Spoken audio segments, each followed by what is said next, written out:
Hey, third graders, here we are with Crenshaw again. So we just got to the part, we're back before, we're in the past of Jackson and going through some of his memories where, someone had just stolen a wallet out of the car that they were living in, and, the police officer gave him $20 and said, here's some places that you can stay, but they don't take dogs, and men and women and children have to be separate.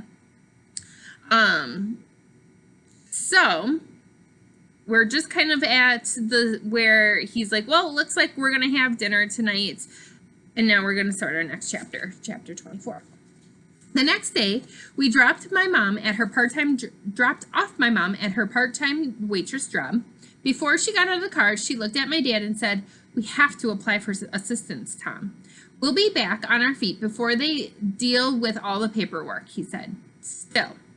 Plus, we probably make too much money to qualify for help. Still. They looked at each other for a few long seconds. Finally, my dad nodded. We went to an office called Social Services to find out about help. My dad filled out a lot of forms while Robin and I sat on hard orange chairs. Then we went to 3 hardware stores where my dad put in applications for work. My dad grumbled about all the gas we used up.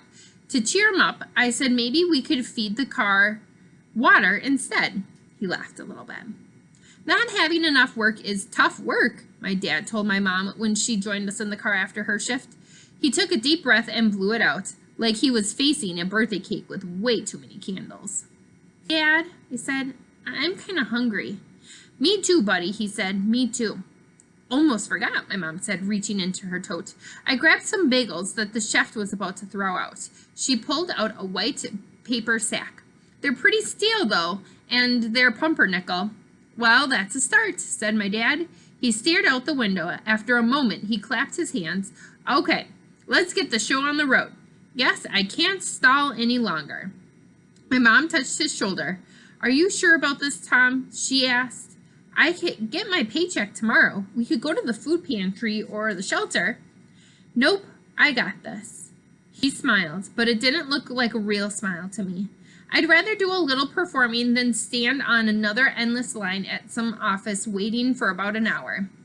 We drove to the back of a restaurant. My dad found a nice clean box in the dumpster.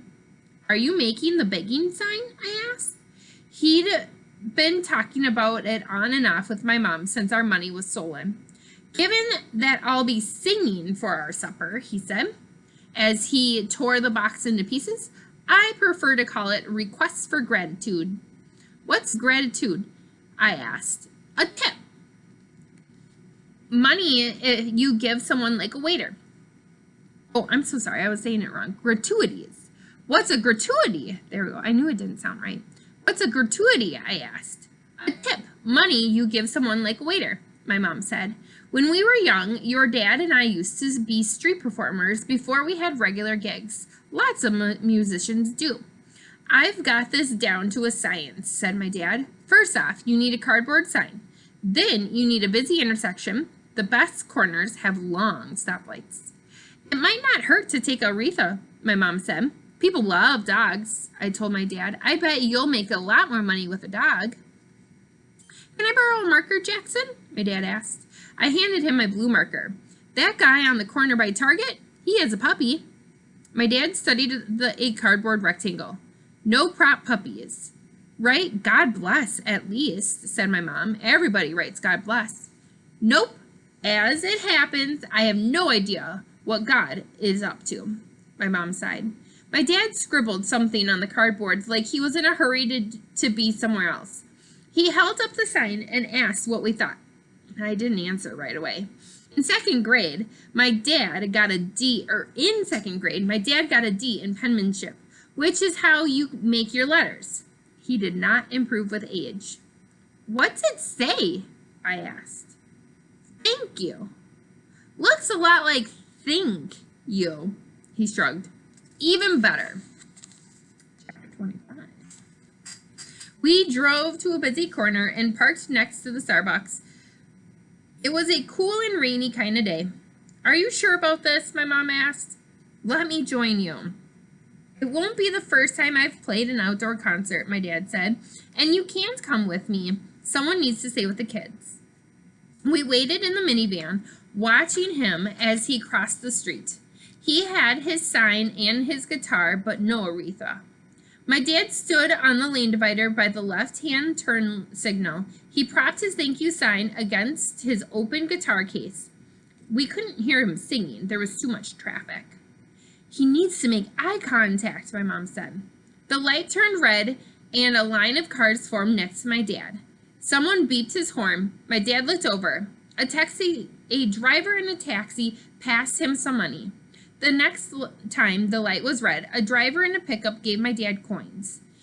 When the light turned green, people mostly just passed by, their eyes on the road ahead. But a few smiled or nodded. Red, green, red, green. The hour wore on. When he climbed back to our van, my dad smelled like car exhaust. He passed my mom a handful of wadded up bills and some coins. 7 lousy bucks and change. It's really starting to come down, my mom said. People don't like to open their window when it rains. She gazed at the wet dollar. We could try up by the mall. Maybe it's just a bad corner. My dad shook his head. Maybe it's just a bad idea. We need the rain, I said, because of the drought and all. Good point, said my dad. Let's look on Jackson's bright side. After a while, the rain slowed to a drizzle. He drove to a park so my mom and Robin could get some fresh air. She said Robin was going stir crazy. Aren't we all going stir crazy right now? Yeah. How about you come too, Jackson? My mom asked as she undid Robin's car seat straps. Nah, too wet, I said. You're both gonna get wet, my dad warned. Robin's getting antsy, my mom said. We can dry our clothes on top of the car when the sun comes out. Day just gets better and better. My mom leaned across the seat and kissed my dad's cheek, which has kind of stubbles on it. Good times, she said. We stayed in our minivan with my dad. Aretha, who smelled a little ripe, was sleeping in the back. I decided to draw a new sign for my dad, a better one, like the one my mom had made for our bathroom door. I tore some cardboard off the end of my sleeping box. Then I made a smiling fish sitting in a canoe. He was holding a fishing pole wearing a floppy hat. In big letters, I wrote, I'd rather be fishing. My dad was dozing in the driver's seat. His eyes were closed, but he wasn't snoring, so I knew he wasn't serious. I poked him with my sign. Try this next time, Dad. He blinked, rubbed his eyes, and took the sign from me. For a long time, he just stared at it. Great job, he said finally. I like the mustache on the trout. Nice touch. Just an FYI. Rather has an E. And ID. Oh, never mind. Great, kid. Thanks. If it gets wet, we can grab some more card box and I'll make a new one. My dad set the sign down gently on the passenger seat. When he opened the door and stepped outside, it was misty. Leaves were shiny and dripping. Mom says that she'd only seen Dad cry 3 times. When they got married, when Robin and I were born. I watched my dad lean against the hood of our car and cover his eyes with his hand. His face was damp, but I told myself it was probably just the rain. What do you think? Chapter 26. During the afternoon rush hour the next day, my dad returned to the same corner with a new sign. It was drizzling again, and gray clouds hung low in the sky. I waited in the car with my mom and Robin and Aretha. My mom had just gotten off of work at Rite Aid. That's like a Walmart or a Walgreens. She said 2 people were out sick, which meant she was the only cashier. People in line were grumpy, she said. Why didn't they just read the Inquirer and wait their turns? A driver in a red SUV rolled down his window. He smiled and said something to my dad. They both nodded. My dad tucked the sign under his arm and held out his hands until they were about 2 feet apart. I'll bet Dad's telling him about that trout at the lake, I said to my mom. She smiled. And exaggerating. Is that the same as lying? I asked. Not when it's fish related, said my mom. When the light changed, the driver handed my dad money and waved as he pulled away. After about an hour, he'd collected a bunch of dollar bills. Also, a big cup of coffee and a sack of 2 slices of lemon pound cake in it. My sign was a soggy mess. My mom flattened the bills on her lap. $56, she announced. And 83 cents, my dad added. My parents shared the coffee. I split the pound cake with Robin. Then I climbed to the back. Aretha was tail thumping, hopefully. When no one was looking, I gave her my whole piece. It was windy and cold, and the rain had come back hard. We listened to the radio as tiny rivers zigzagged down the glass. A new man went to stand on the corner. His sign said, "Vet, God bless." A small, poodly-looking dog was nestled in his half-zipped jacket. "I still think you should take Aretha with you next time, Dad," I said. "I'll bet we'll make even more money." He didn't answer. I figured he was listening to the radio announcer. She was warning that the chance of rain was 80%, so it's a good night to stay inside.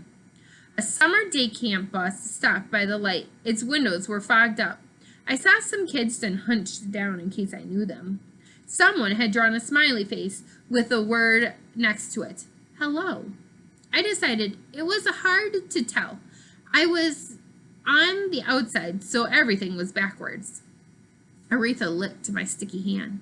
"Next time," my mom said, leaning her head on my dad's shoulders, "I'll do it." "No," he answered softly. I almost couldn't hear him. "No, you won't." Chapter 27.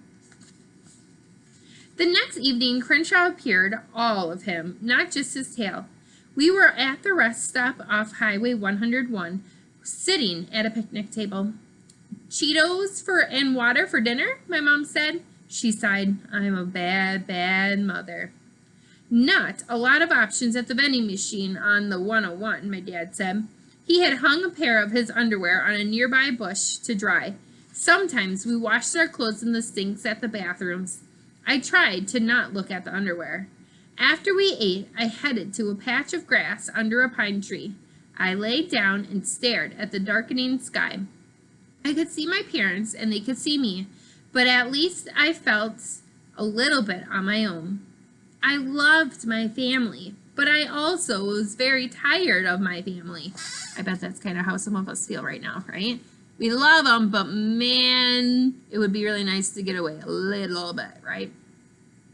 I miss my bed. I miss my books and Legos. I even miss my bathtub. Those were the facts. A gentle breeze set the grass dancing. The stars spun. I heard the sound of wheels on gravel and sat up on my elbows. I recognized the tail first. "Meow," said the cat. "Meow," I said back because it seemed polite. Chapter 28. Crenshaw makes a return. We lived in our minivan for 14 weeks. Okay, so just to keep this in mind, we have been, from the day that you guys left, Friday, March 15th, I think it was, we have been out of school for 12 weeks to the end of the school year. This will be 12 weeks. So they have been in their minivan for 14 weeks. Keep that in mind. Some days we drove from place to place. Some days we just parked and sat. We weren't going anywhere. We just knew we weren't going home. I guess getting out of homelessness doesn't happen all at once either. We were lucky. Some people live in their cars for years. I'm not looking on the bright side. It was pretty scary and stinky. But my parents took care of us the best they could. After a month, my dad got a part-time job at a hardware store. My mom picked up extra waitressing shifts, and my dad kept singing for tips. Every time his fishing sign got wet, I made a new one.